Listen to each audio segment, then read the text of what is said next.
This is Professor Schmidt. I wanted to talk to you for a couple of minutes about a topic I'm very interested in, that is identity theft. We all have identities. My name is Stefan Schmidt, and I have a certain passport number, driver's license number, social security number, bank accounts, credit cards, and other information. I was born in a certain place on a certain date, and all of those things together with my fingerprints and a picture of me makes up my identity. You also have an identity. And there are many people around the world and in the United States as well who would like to steal your name, all the information about you, and then use it for various different purposes. That is called identity theft. We know, for example, that in the United States, approximately 10 million people every year become victims of identity theft, and that's according to the Federal Trade Commission. And those 10 million people often have someone charging on their credit cards, buying houses, cars, and other things in their name. In some instances, those identities are even used for really terrible purposes. You know that September 11, 2001, there were some terrorist attacks in the United States.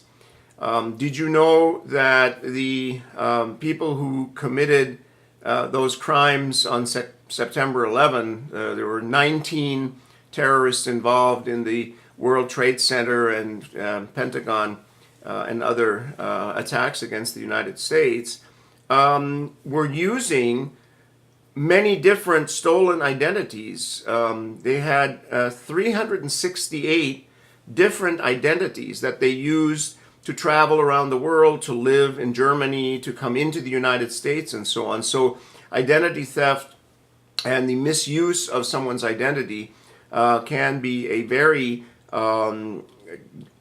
dangerous and certainly personally a very difficult and troubling development. So there is a question as to what you should do in order to protect yourself against identity theft or to be aware if it's happening.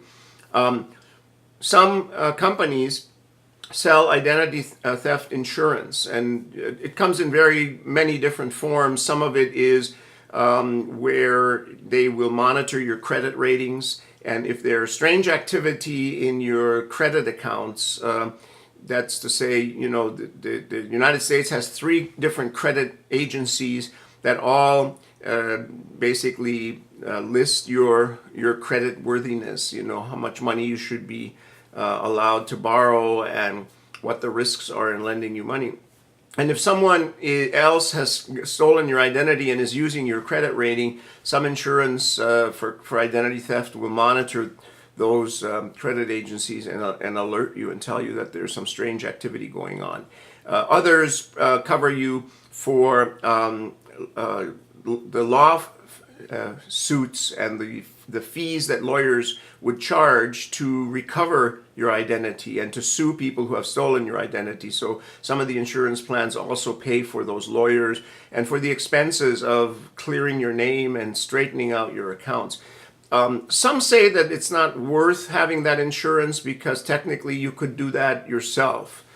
I personally believe that for many people it is well worth their time and a small amount of money that you have to pay to get identity theft insurance. It's just another backup that will make it quicker for you to recover should somebody steal your vital information and begin to misuse it. And so again, as I said, you will find some who will argue that it's not necessary. I am one of those people who believe that it's probably worth the money and the investment in having some sort of identity theft insurance. So just be careful with where you leave your wallet, your purse, your personal documents. Don't give confidential information to too many people. Keep your computers cleared up so that you don't have viruses and and spyware and other things on them that can be used to steal your identities. And in some cases, maybe get some identity theft insurance to give you some extra protection. Thank you.